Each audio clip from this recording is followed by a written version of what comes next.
Hi, welcome to Fiberchats. My name is Irina. I'm the host here. My guest today is a woman who sort of came up with a revolutionary idea of assign pooling, and we'll get into what assign pooling is and everything. Dawn Barker, welcome to my channel. Thank you. Thank you for having me. Well, I had to educate myself. No, I mean, I knew about assign pooling and I've seen your patterns before, but I was like, okay, how is it different from like regular pooling? There is like Right. you mentioned somewhere organic pooling and there was plant pooling. And so Mhm. yesterday I had to delve into all of those things.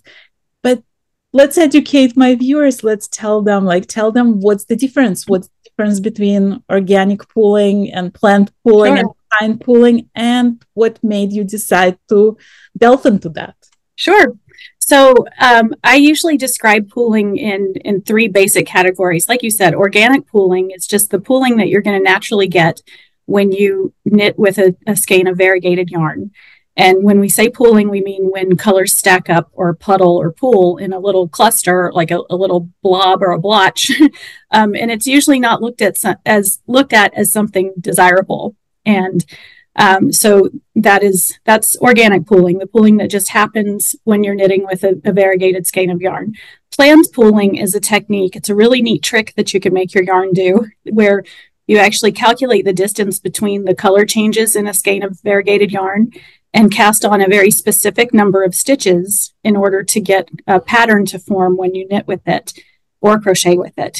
And when you work flat, you typically, in that technique, you typically get kind of a crisscross diamond or argyle pattern forming.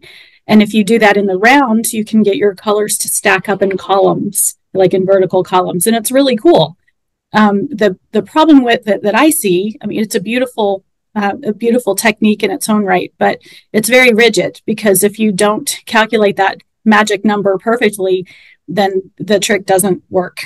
And It also there depends on your tension, right? Right. It absolutely depends on your gauge, and that's part of that calculation, is figuring out your gauge and the distance between the colors. And it can be frustrating for a lot of people, because it is kind of hard to hit that sweet spot sometimes. And there can also be, especially if you're working with hand dyed skeins, there can be differences from one skein to the next. So your magic number for one might not be exactly the same for the next one, and then you're like, okay, wait a minute, now what do I do? So like I said, it's great for rectangles of a very specific size and cylinders of a very specific size. But if you want to try to range out from that, then it doesn't work. In 2020, it was, of course, during the lockdown.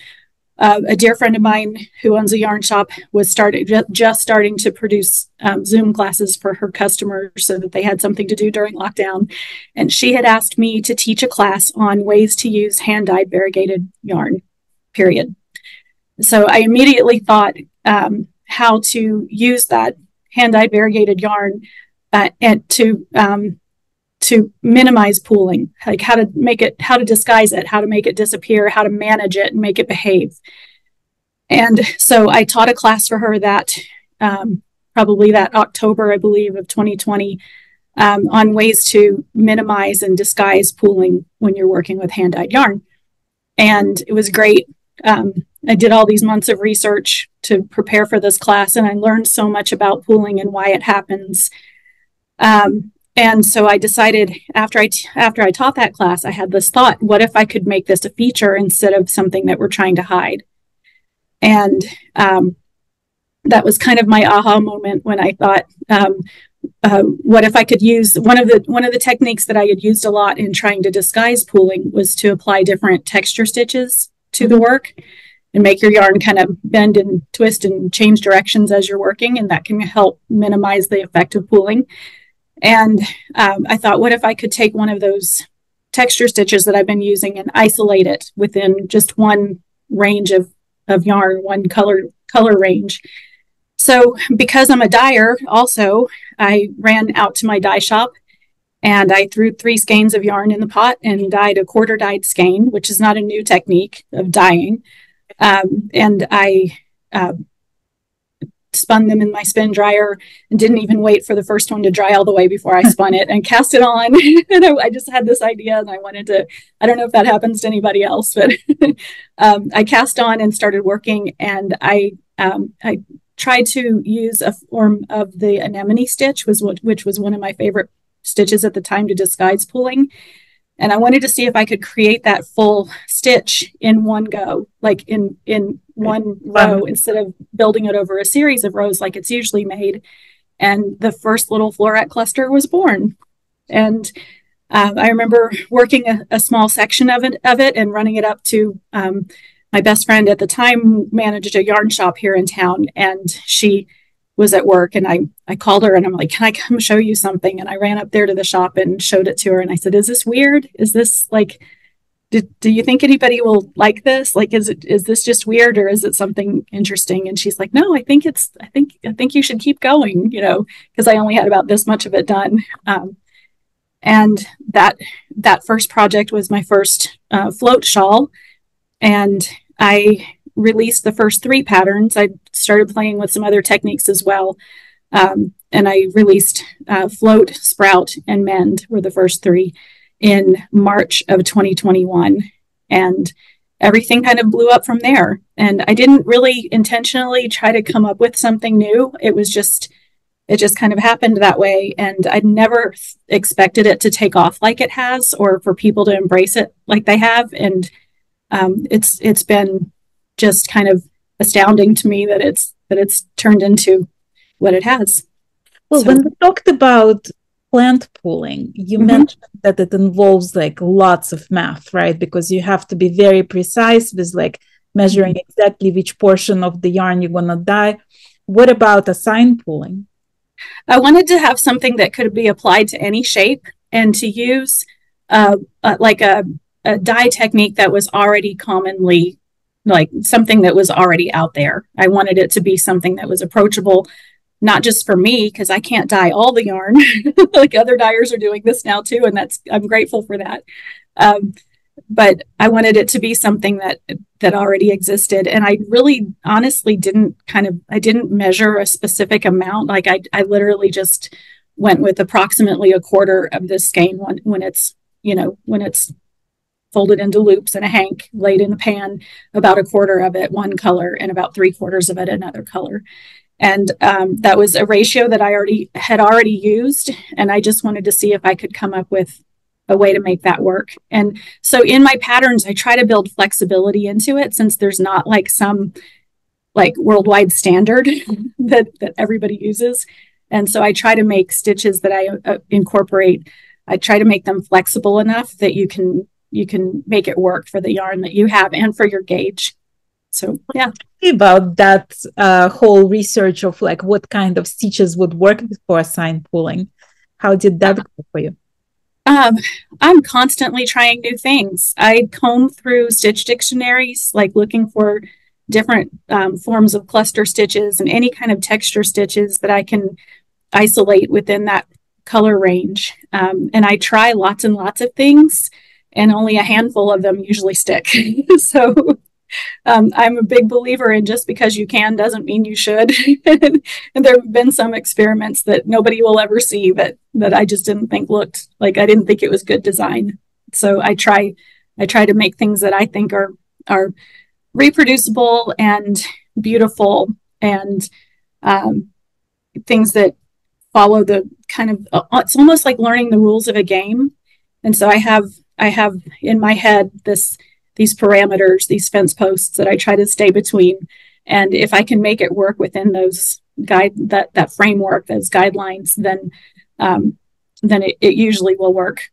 But again, my biggest goal is to make something beautiful that other people can be successful with too. Because to me, as an artist, like an important thing for me is to be part of that creative chain and not just be like an end result. I was a fine artist for a lot of years and had my work in galleries. I used to own a gallery. And it isn't as fulfilling to be like, you make a piece, somebody buys it, and you're done. You know, to me, being part of that creative process and creating something that then other people can take and be creative with is a lot more fulfilling. So How yeah. does it feel when you go somewhere and you see somebody wearing something with a sign pulling? That's not your design. That's not your yarn. That's like totally them running away with it.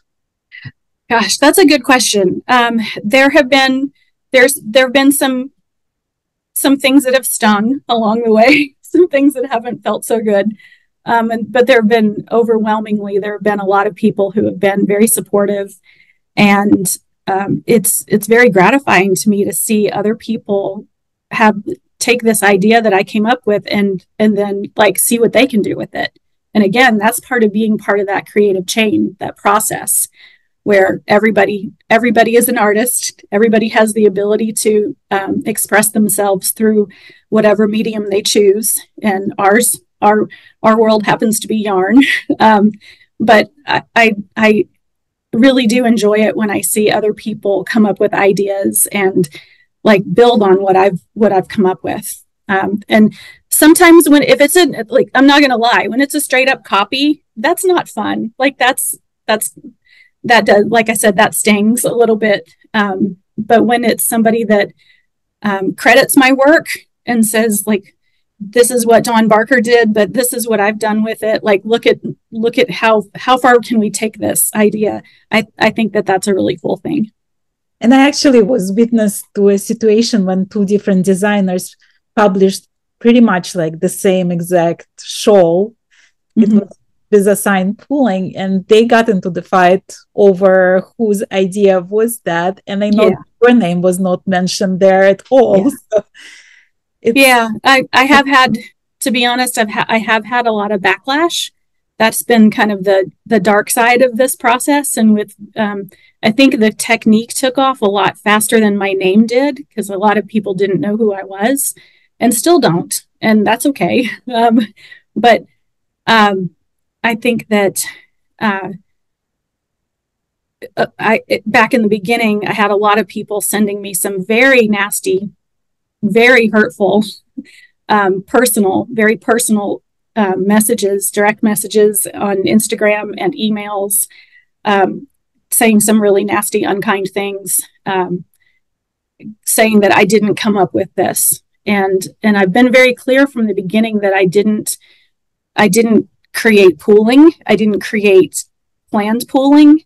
And I think that's where a lot of the confusion comes in. I think people think that I'm claiming that I invented planned pooling, and that's not the case. But assigned pooling is a technique that I really did come up with. I came up with the idea and the name, and I know that there are some patterns that existed. So if I back up again to the beginning of this process, I started doing some research when I had this idea. What if we could make it a feature instead of something that we're trying to hide? So that I went, of course, I thought, surely I'm not the first person that's ever thought of this. Let's see what else exists already. And so I found a lot of information about planned pooling, which I already knew about.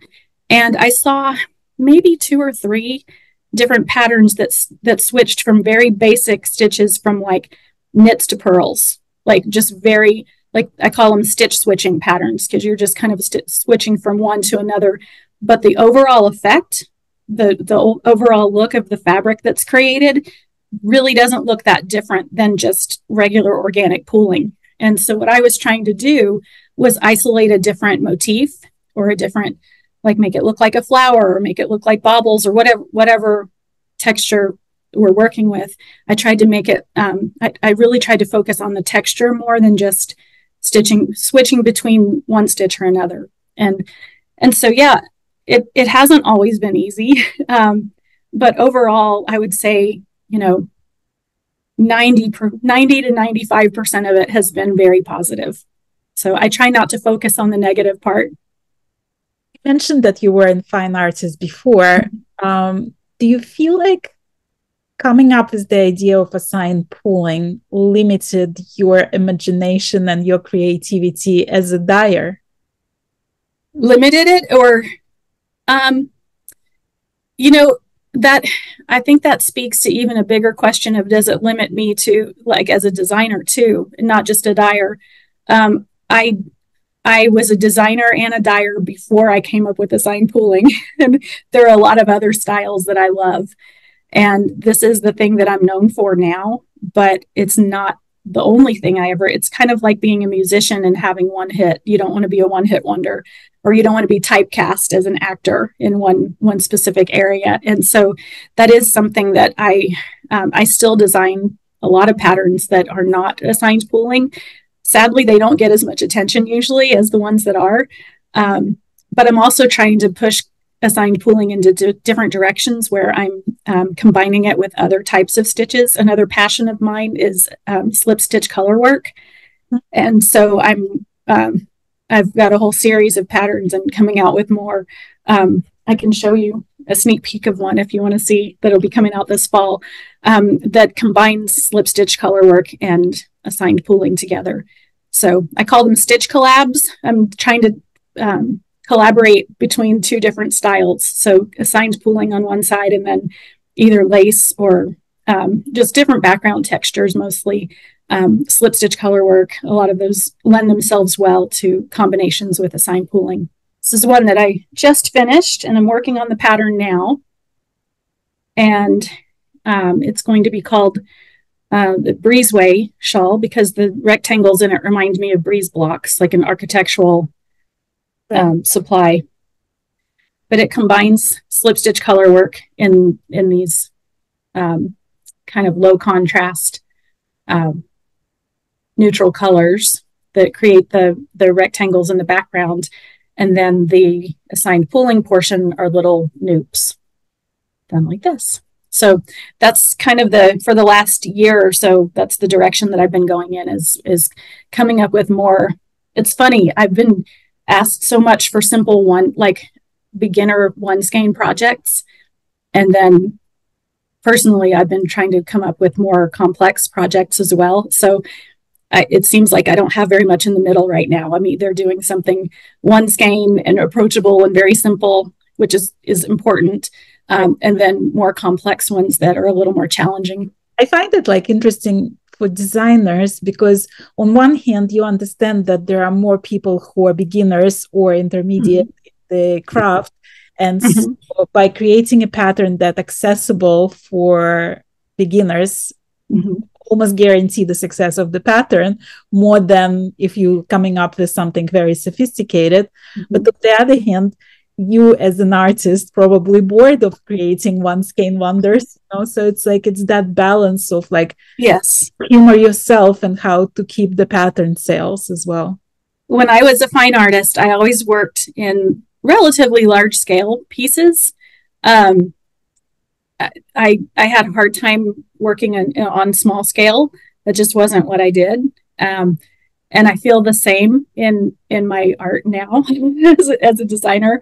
It's difficult it is more difficult for me to come up with something that I feel is relevant, follows my rules, and is approachable and can be done in one skein. Because I understand that we don't have an inexpensive hobby that we all love, right? I mean, and this is my business, this is my livelihood, but a lot of people, this is their hobby. This is what they do for enjoyment and relaxation. And so I do try really hard to, I think about yarn economy a lot in my designs. I try not to make you buy a whole lot more than you really need. And I try to keep things approachable and because like I said before, ultimately my goal is to make sure that you're successful with this too. So that's really important to me, is to not just come up with something beautiful, but then something that you can get satisfaction out of too in the process of making it, and not just frustration. we want to avoid that as much as possible. I interviewed Facet once, and it's really unforgettable interview for me. And he's a master of color. And yes, one of the questions I asked him, so he had that one design that I calculated for my size, used over $500 worth of yarn. Yeah. There was so many colors involved in it. And he said, well, sometimes I just have to do what my soul desires, basically. Right. You have that inner struggle with what's economical for your patrons versus what you really want to make. Absolutely. I mean, I can go, like I said, I can run out to my shop and dye anything I want, but I as a business owner as well, I want to make sure that I'm providing a product that in the pattern and in the yarn that is something that is that I can that's sustainable for myself, of course, because it's my business, but that's approachable for my customers and that they can be successful with without feeling like they like I want them to have good value for what they're for their money. I want them to feel like they've gotten good value out of the whole experience. So well, let's go back a little bit before the whole assigned pooling idea. Um, how did you decide to go into the yarn dyeing after being a art? that's a really good question. Yeah, I had co-owned an art gallery, and that my partner at the time was going through some family things and ended up getting a divorce and moving away. And we decided at that time to close the gallery. And I worked for a while as an event planner for a building, a remodeled old bus station downtown and where I live. And I did some event coordinating for a while, which kind of dovetailed nicely with the gallery world because we did a lot of events and things like that too. So that was a natural fit for me. And that the work environment there wasn't the healthiest situation. So I stepped away from that. And I kind of took about a year to really decide what I wanted to do next. Before I had children, before I got married, I spent many years working in radiation oncology as a radiation therapist, and I worked with cancer patients for a long time. And that was a big part of my life, was like helping people fight this battle for their lives, which was very fulfilling. And so like I did a lot of different things that were different levels of fulfilling. And that's why it's so important for me, like I said before, to be part of that creative process instead of just the end point, because it's the relationships that matter to me, that I get to build with my customers. But to answer your question, I had taken some time off, and I learned to knit when I was 7. I think my grandmother told me once that when I was 5, I begged her to teach me. And she said, no, you're too little. And that was the year that we moved from Virginia, where I was born, to Florida, where I grew up. And we would go back every summer to visit my grandparents. And she said, about 2 years later, you came to visit and you had something that you had made. And I don't remember any of this, but when I was 7, she said, you came to visit with this something you had made and said, if I can make this, I can knit. So now you need to teach me. And I don't remember any of that, but she said that I was very insistent. So she sat me down and taught me to knit. And sadly, because I didn't grow up close to her, because we did only get to see her once a year in the summer, I didn't get to learn very much beyond the very, very, very basics. And my other grandmother around that same time taught me to crochet, and same story. I didn't live close by. So they taught me the very basics when I was a child, but I didn't really get to start building on those until much later when I was an adult. And probably about 20 years ago, I started developing it. And so that was something that was always kind of running parallel in my life, was my love of fiber. And when I stepped away from, I got very jaded and very kind of disheartened in the fine art world, because just like with any other art, in order to make it big, it isn't always about your talent. Sometimes it's more about the connections that you have and the opportunities that you get. And I thought my art was selling well, but there were a lot of other artists that I worked with and represented in the gallery that were very talented, that weren't as desirable because they didn't have the big name. And so it was sad sometimes seeing people pour so much of themselves into what they were creating and then just not really doing well, not being successful. So again, that whole season in my life was a time where I was fortunate enough that my husband has a good job, and I could take the time to kind of figure out, like, what do I want to do next? Like, where do I want to put my efforts? And I don't know. I thought it was about 7 years ago, and we were like, indie dyed yarn was really big. Speckles were everything. And I thought, I want to be an indie dyer. I think that would be really cool. And I didn't really know what I was getting myself into. I didn't know any other dyers. I had a couple of other friends that wanted to get started in it too. And the three of us started together. And before we opened, like literally, like within a month before we opened our business, both of them had things come up in their lives and they had to back away.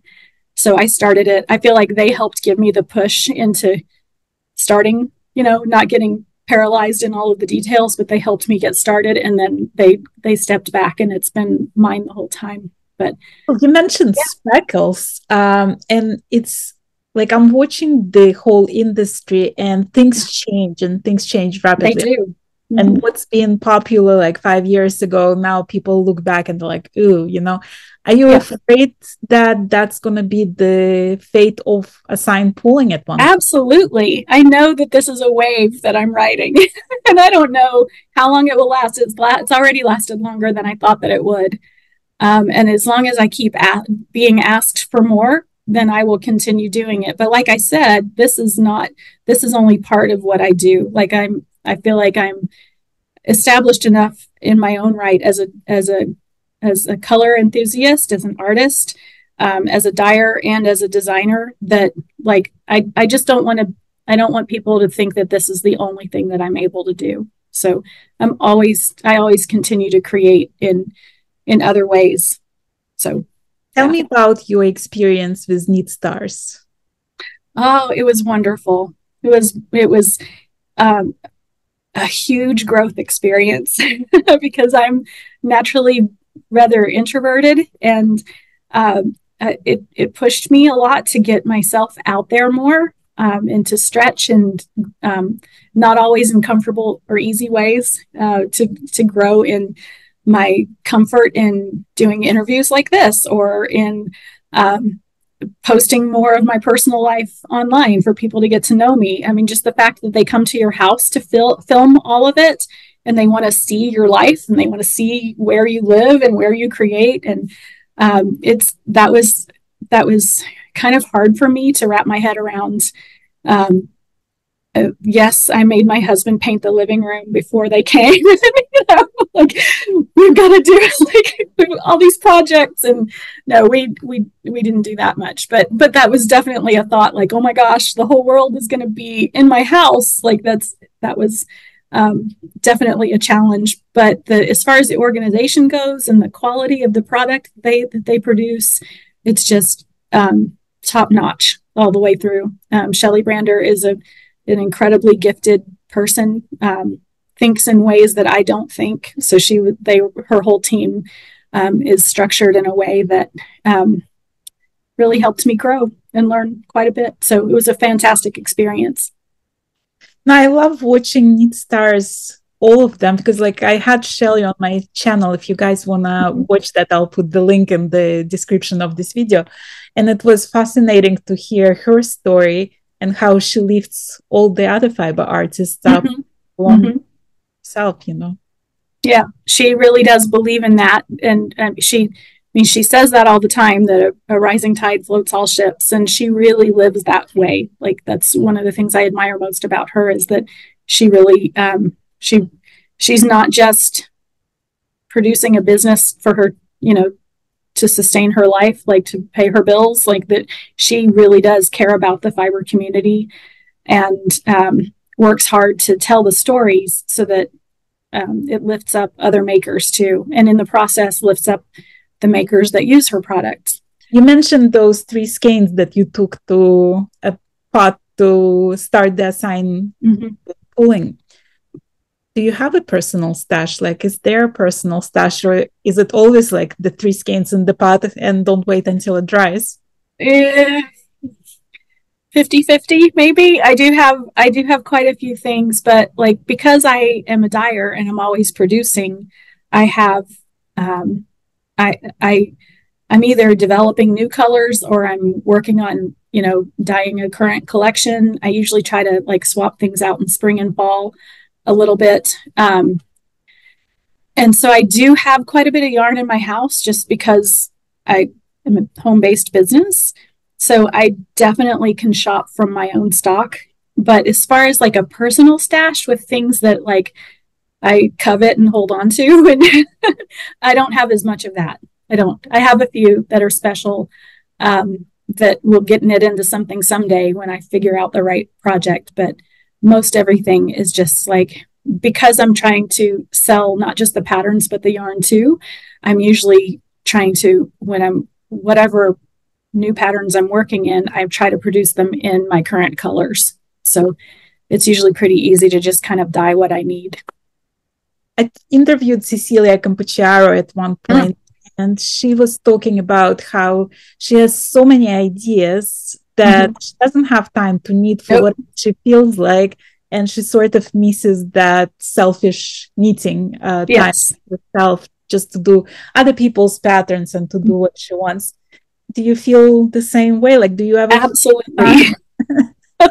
Absolutely. I have way more ideas than time to knit them. And that's one of the reasons why I enjoy it when I see other people use my ideas and build on them, because it's like, that's something I've always wanted to do, but I haven't had time to do it. I'm glad you're putting it out there in the world, because it is hard to be a creative person that creates in a technique that's so time consuming, because you can have an idea and then a month later you might have the finished product, but how many ideas have you had in the meantime that you haven't got, so it takes a lot longer to fulfill them than it does to come up with the ideas usually. Is there a team behind you? Like, do you have people helping you along the way? Yes, my family. My husband, he has a full-time job. He works in the medical field. And my two sons are 20 and 22, and they're both in college, but they go to a local university. And so they live at home, but they commute to school. And the four of us pretty much do everything. I mean, if you've ever bought yarn from me, chances are one of them has touched it at least 3 times in the process of labeling it and getting it ready to ship and everything. But we're a pretty small team, and they have lives. So this is our family business, but I'm the main one. I do all the dyeing, of course, but and they don't really knit. My husband's learning to knit, but he can't make my patterns yet. So I think a lot about hiring someone and having them come in and at least help with answering emails or just some of the businessy things. And I still just haven't found the right person. So, yeah. Well, if the right person is listening to this, reach out to Dawn. Yes, if the right person is out there and you want to come move to Amarillo and come help me, then that'd be fantastic. Where do you see yourself growing from here? Like, is there a business plan of like, or dream, some ambition of where you see this going? Yeah, that's a good question too. I don't want to do this forever. I mean, that dyeing yarn, in case you don't know, I'm talking to everybody here, not you specifically. It's a very dirty, hot, sweaty, difficult, lot of lifting, a lot of processing, repetitive kind of work, and it's not glamorous. It's a lot of hard work, especially for a single person trying to keep up with the demand. And so I get asked a lot, like, if I'm going to move into a commercial space and hire a staff and like become a big company. And that's never been our focus. That's never been our desire. And like I said before, I consider this my art. And so the farther I get away from the actual applying the dye to the yarn and designing and executing the patterns, the farther away that I get from that, I feel like I turn into a manager and not as much of an artist. And that's just not my goal. So we want to keep it small. We limit how much we do just to keep it manageable. I do enjoy traveling and teaching. That's something I've gotten to do more of in the last couple of years, and I really enjoy doing that. So as far as like 10 years down the road, maybe becoming more of a teacher and less of a dyer, possibly. but it's hard for me to really imagine that, because to me, it's all kind of, there's a coin only has two sides, but like dyeing, designing, and teaching all kind of feel like parts of the same thing, parts of the same whole for me. So I haven't figured that out yet to give you an answer to your question where we're going to be in 5 or 10 years. Well, when you look at yourself at that first class of teaching how to escape pulling to like through Neat Stars to where you're now, how do you think you changed as a instructor, as a teacher? What did you learn through this process? That's a good question.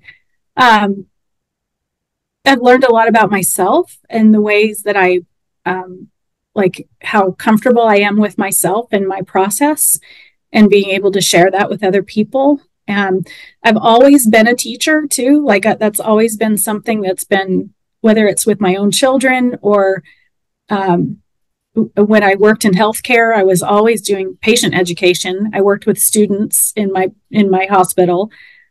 So like I've always been a teacher. In fact, when I was in high school, before I went to college, I wanted to be a teacher, and then plans changed. And so teaching's always been kind of something that I just naturally do, or have fallen into in every job that I've ever had. And so it's funny story, the same person who had asked me to teach a class back during the pandemic on pooling or variegated yarn, she was the first person that ever asked me to teach at one of her events. And she had contacted me about dyeing some yarn for an event, for a big retreat. And I didn't know her. She didn't know me. I never had even heard of the retreat, and it was a big one. And then now, like, the first year asked me to dye some special yarn for her teachers as a gift. The second year, she invited me to come be a vendor at her event. And that same year, she said, "You design too, right?" And I said, "Well, yeah. I'm starting to, but not really." And she's like, "Well, but so you can teach, right?" And I'm like, "Well, I've never actually attended a knitting class, so I don't know what people expect when they come to a knitting class." And she's like, "Oh, you'll be fine." And I said, "Well, what do you want me to teach?" And she's like, "Well, you do a lot of garter stitch. Teach a class on garter stitch." I'm like, "How do you teach an entire class on garter stitch?" And so she was always my, I don't know, she was a mentor for sure, and creative mentor, business mentor, gave me a lot of opportunities. She was the kind of person that if she believed that you could do something, there was no reason that you shouldn't believe it too, because she just knew it. And so she was one of those people that could really recognize people's strengths and encourage them and help them grow, not in a pushy way, but in a very much like well, just do it. Of course you can. I'm talking about Suzanne Middlebrooks, and she owned Hill Country Weavers in Austin, Texas, and she passed away last September from breast cancer. And so she's kind of left a big hole for sure. I do try to think about when I'm making plans for the future, I think about like, what would Suzanne think about this? Would she think that I could do this, or would she think this was a good idea? And so yeah, I owe a lot to her encouragement, like where I am now, just because of the opportunities and the encouragement that she gave me. No, it's like very important to have people who boost your confidence and give you this confidence. Yes. How do you spend your days? Like, what amount of time goes into dyeing and designing, and how do you balance it? That's not always the same. Most days I end up getting dressed, which is good. There's some days that I'm in my pajamas, but I'm very fortunate to be able to work from home. But the downside of that is that I'm always at work. And so I try to set boundaries for myself, that I don't answer emails typically past 5 o'clock. I try not to do too much over the weekends. I try to retain family time. But that's hard. It's a struggle to balance that. But I typically get up, have my coffee, check emails, make a list of things that I need to get done for the day. I mean, it's nothing magical or glamorous, but I look at what orders I have pending. I schedule myself in the dye shop and figure out what I need to get done there. I don't dye every day. It depends on what I have going on because it's a more efficient use of my time to kind of do all of the dyeing a couple of days a week and then spend more time designing. And I'm always knitting. I always like that's not anything special. I think most knitters probably carry their knitting with them everywhere, but I'm always working on anytime I get a chance, I'm working on whatever project I've got on the needles at the time. So, I mean, knitting, designing, and yarn dyeing, it's all solitary process. It is. You ever feel... I mentioned I'm an introvert, right? I'm fine with that. No, I like people too. And I do have good friends, and a lot of them are knitters. And so I do get to spend time with them pretty frequently. I don't get to go to knitting group every week, depending on what my schedule looks like and deadlines and things like that. But I do get to spend time with other people. When you first started with knitting and with designing, did you know that there is such a community? Did you think your life is going to be so intertwined with the knitters of the world, basically? No. I mean, I knew it existed. I never thought I would be that.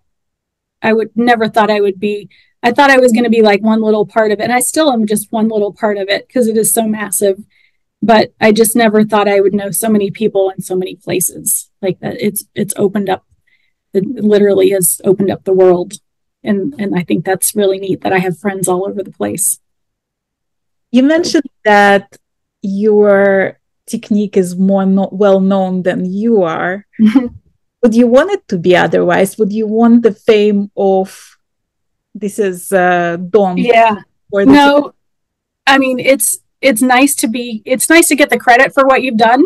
You know, there's that side of it. But it's also kind of like sometimes when I go places to fiber events, somebody will recognize me, and I think that's wonderful, but it also like sometimes it makes people nervous when they meet me, and that makes me nervous when they get nervous. Like I'm just another knitter like everybody else. I'm not anything special or different. I'm just another knitter. Like I just feel like I'm part of this community, not like I don't even like to use the word celebrity because it's not like I don't know how real celebrities do it. I don't know how like movie stars and people that I can't eat in a restaurant because people come up and talk to them and like that. I don't see myself ever getting to that point where I'm that recognizable that even, I mean, in the knitting world, I'm not talking about in the general public, but I don't ever see it getting to be that to that level. But I think that would be hard I know there are some of the bigger names in our community that I feel for them because people think they know you based on what they see online and what you present or what they think about you. And it's not always true and it's not always kind. And I think that would be hard to deal with that level of celebrity. And it's interesting to me because like if you think about it, being celebrity in any field, it's very relative, right? Like I can sit next to some, I don't know, basketball star on the plane and I would have no idea who they are. It's like I don't really watch basketball, you know, or like, I mean, you can think of a gazillion examples like that. Right. To think of like celebrities of the knitting world, it's sort of funny because like the whole world thinks nobody knits. Right. And here we are talking about how hard it is to be a celebrity in the knitting world. Right. It's ridiculous. Yeah. Yeah. But it just came from the knitting retreat with Mayak Fibers in Italy. And it was like sort of ironic because there was like 4 or 5 YouTubers there. But we were all there for the retreat, right? We were all knitters. So it's like, are you a knitter or you a celebrity? Like, why are you here? Right. It's like, when you see that everybody is just the same regular person like you are, you know, and they're just there to knit and have good time. It's like, you forget that you're sitting next to Jorge Locatelli. Right. Yeah. I mean, but what a strange time that we live in, that we can see a glimpse into people's lives all over the world. I mean, creators from all over the world that have a social media presence. And like it's fascinating to me that anybody could even ever, like I've had people travel, friends of mine have traveled and they've been in countries all over the world, and they'll send me pictures from yarn shops that have my patterns, like samples from my patterns. And it just blows my mind. Like, I want to ask you like a very cruel question for a dyer, but do you have a favorite color? No, I don't have a favorite child. I don't have a favorite ice cream. I don't have a favorite, like I develop crushes for sure. Like there'll be a certain color combination or a particular color that I get really into for a while. And then like the next one will come along and then I get kind of enamored with that. But I don't have like my husband's favorite color is blue. It's so cliche, but his favorite color is blue. So when he helps me at events, he'll help sell yarn. Like if I'm teaching and he's manning the booth while I'm away teaching, he helps. He's really good. I've had very positive feedback from customers that he's helped. But he always tries to steer them towards blue first because it's his favorite. But I don't really have a favorite. Is it strange for him to have a wife who is like a celebrity in this niche and to go with you to festivals and see you being recognized? He thinks it's fun. I mean, he's huge. He's my biggest supporter, and he's a very involved in, like, he listens to me ramble on forever about patterns and stitches and shapes and colors, and he listens to all of it and actually like gets involved in the conversation. He doesn't just let me talk. So he thinks it's fun that he had, like, if somebody thinks that I'm important or that I'm good, he just says, yeah, I know, right? She is good, so that's usually his take on that. So are you hoping he's going to become your sample knitter someday soon? Not someday soon. He has knit in his life in the last several years, maybe 4 dishcloths, a hat. He's working on a second hat. And he is knitting. We just remodeled one of our bathrooms last year. We remodeled both bathrooms in our house over the last couple of years. And I made a curtain for my bathroom. I knit it, I crocheted it actually. And he wants one for his bathroom, the other bathroom in the house. And I had already it's just garter stitch. Like, it's just going to be a really simple loose garter kind of curtain, cafe curtain. So not very big. And so he's working on that because he knows that it's going to be a very long time before I get to that project. So he's working on it. So I don't know when that'll be complete, but that's his current project. I mean, it sounds to me that he's ready for a sign pulling. I keep telling him, and he just looks at me. So, he thinks it's funny that knitters always talk about how relaxing knitting is. And he has not ever gotten to that point where it's not just like a struggle. So he doesn't understand the relaxing part yet, or the meditative part. Practice. I keep telling him. It's fun when we go to events and like some other big knitters that are there with me. Like they'll be like, we were at the Hill Country retreat last March, and like several of the other teachers and vendors who were there were all like trying to help him, and it was fun. One of them gave him a little crochet hook to fix his mistakes. Like, said, no, you just keep that. He tried to return it, and she's like, no, you just need to keep that. So yeah, it's fun. So where can people see you this year? Like, where do you plan to go? What events are you participating? I am going to be actually, what's today? Tuesday. I leave Thursday morning. I'm going to Kansas City to Lee's Summit, Missouri, to unwind fiber arts. And I'm going to be having a weekend workshop there Thursday through Sunday. And then let's see what's after that.